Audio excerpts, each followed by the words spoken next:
2020 is coming to an end. It has been a crazy year for the PC Master Race because there's been so many new components coming out to the market. If you're anything like me, you'll be gearing up for an upgrade, and again, if you're anything like me, you want some RGB goodness, which is why your PC, your new PC, will probably be sitting right smack on top of your desk. So I was shopping for a literal desktop PC chassis that needed to tick most, if not all, of these boxes. Number one, it needs to support a full ATX motherboard because of the nature of our work here at Mob House. I need all of the connectivity options that come with a full ATX motherboard. Number two, it needs to be a mid-tower or smaller because I need all the desk space I can get for all my full-size keyboard like this Corsair K100, as well as my control surfaces for my color grading, as well as my wacom tablet and all that good stuff. Number three, good airflow. Now here's the thing, we run a lot of heavy workloads here at the office, like video editing and stuff like that, but I also record a lot of video and audio around my desktop PC. So I need my chassis to have good airflow to keep the temperatures under control while running the fans slower and quieter at all times. I think I might have found just the right chassis for me, and today we're going to be reviewing the Corsair 4000D tempered glass ATX case. Let's see how it stacks up.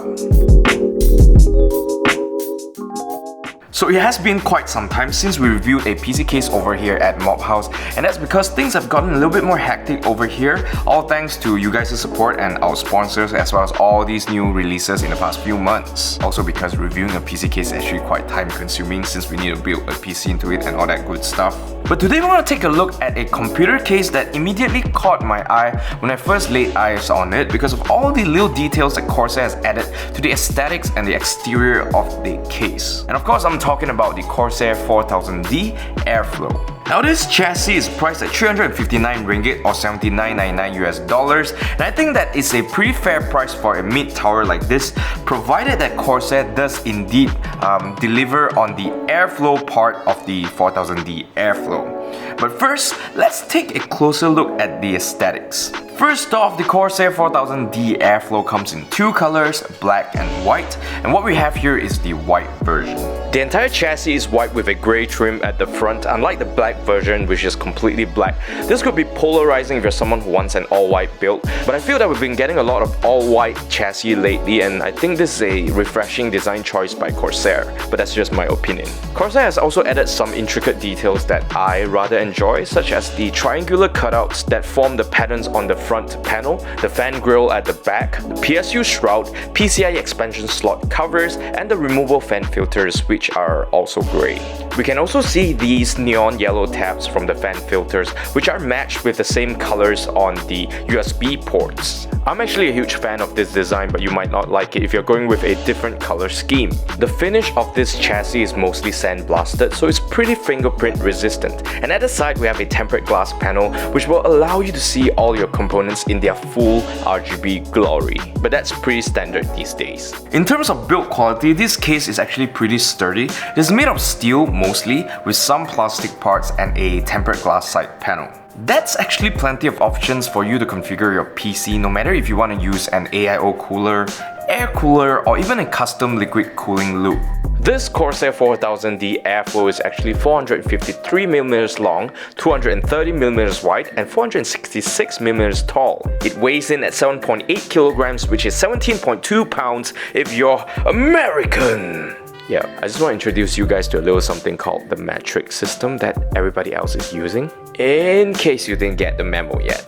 You can fit a mini ITX, micro ATX, and even up to a full-size ATX motherboard up in here, but you should probably avoid an eATX motherboard as it's not properly supported. The maximum GPU length supported is 360mm, and that should cover most graphics cards. The maximum CPU cooler height supported is 170mm, and also the maximum PSU length is 220mm. You can also mount your GPU vertically with the included vertical PCIe slot and bracket, so you can show off your rarer than diamond RTX 3080 to your friends who will bow down to your PC Master Race-ness. But you need to spend a little bit more for that PCIe extension cable to connect to your GPU. You know what they say, you gotta spend some ka-ching for that bling. Okay, maybe they didn't say that, but I did, so yeah. In terms of storage, at the front of the PSU bracket, you have this removable cage that can fit up to two 2.5-inch or 3.5-inch drives, with also relocatable SSD trays that can be moved to the front of the PSU cover. It comes with two 120mm fans that are unfortunately not RGB, unlike the ones that come with the 4000D tempered glass version, because those are RGB. But you know, us airflow guys also like RGB, so maybe just put it in there? I wouldn't mind paying a few more bucks for it, to be honest. And in terms of fan configurations, at the front you can fit up to 320mm fans or 240mm fans. At the top you can fit 220mm fans or 240mm fans. And at the back you can only fit a singular 120mm fan, and some chassis like this would actually allow a 140mm fan, but I think that Corsair probably designed it like this so that they can keep the chassis more compact. In terms of radiator support, it's pretty much reflected by the fan configurations. It means that you can have a 360mm or 280mm radiator at the front, at the top 280mm or 240mm, and at the rear just one 120mm radiator. So pay that in mind if you are doing a custom loop or using an AIO liquid cooler. The fan filters at the front and top are magnetically attached and removable. The top one you just pull right off with the yellow tab as mentioned, but at the front you have to pull out the front panel, which is attached via 4 push-in pins in the corners, after which the fan filter just lifts right off via the handle on top. At the bottom, the fan filter for the PSU just pulls right out. Next, because I'm quite OCD about cable management, let's take a look at the cable management features that come with this chassis. To keep your mustard and ketchup, braided or even bangsawan individually braided cables in check, Corsair dubbed their cable management the Rapid Route System.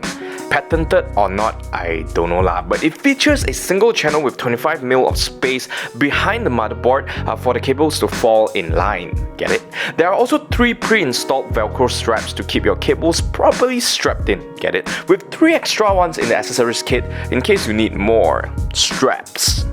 As for accessories, we're provided with some default items such as screws for the fan, motherboard, SSD, as well as cable ties for PC building, or also the Velcro straps that I mentioned before. As with all other Corsair computer cases, this 4000D Airflow actually comes with a 2-year warranty, which is pretty nuts considering that this is just a case. Finally, moving on to the I/O ports of the front panel, we have one USB 3.1 Type-C port, one USB 3.0 Type-A port, and one 3.5mm audio and microphone combo jack. Next, we put the 4000D Airflow through its paces by doing some benchmarks. So we first removed the side and front panel of the case to simulate an open bench situation as the control, and then we put the panels back on and tested it again, and here are the results. With our i9-10900 and Radeon RX 5700 XT system running on full load, this is what the complete system sounds like with the Corsair 4000D Airflow.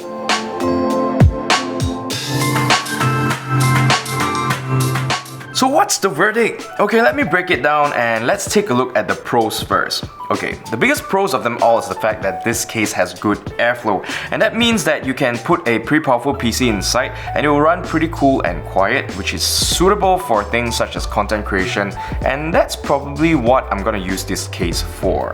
Number 2, and this is just personal preference, but I think the case looks pretty nice, especially with all the little details that Corsair has added to it. I'm a big fan of the triangular cutouts as well as the yellow accents. Number 3, this case is noob friendly and relatively easy to build in.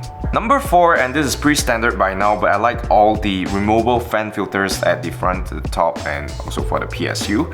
And number 5, I like the cable management options as well as all the accessories that came with the case that made it much easier for me to tidy up all the snakes in the back portion of the case. Number 6, and finally, there are plenty of options for you to configure your PC build in this case, no matter how you want to run it, with an AIO, air cooler, or even a custom loop. Next, let's look at the First and foremost, let's look at the price. Well, it is not expensive by all means, but it is already 2020 already. I would expect them to add more fans because a lot of people that are buying a chassis at this price point might not be considering to get an AIO and stuff like that, and they might stick to the stock cooler with their PC build, so it could help.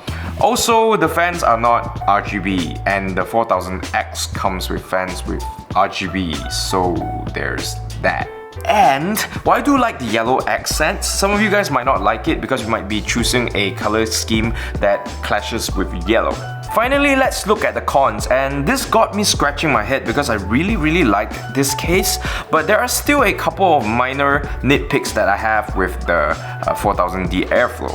Firstly, the front I/O is pretty bare bones. I wish they would have included more USB ports because I do use them quite a bit with my SD card readers, as well as for things such as my USB drives and stuff like that. Also, and this is something that I've mentioned in the meh section, but I wish that this case came with RGB fans because Corsair makes some of the best RGB fans in the market right now, and it would be great to receive a couple of those with this chassis.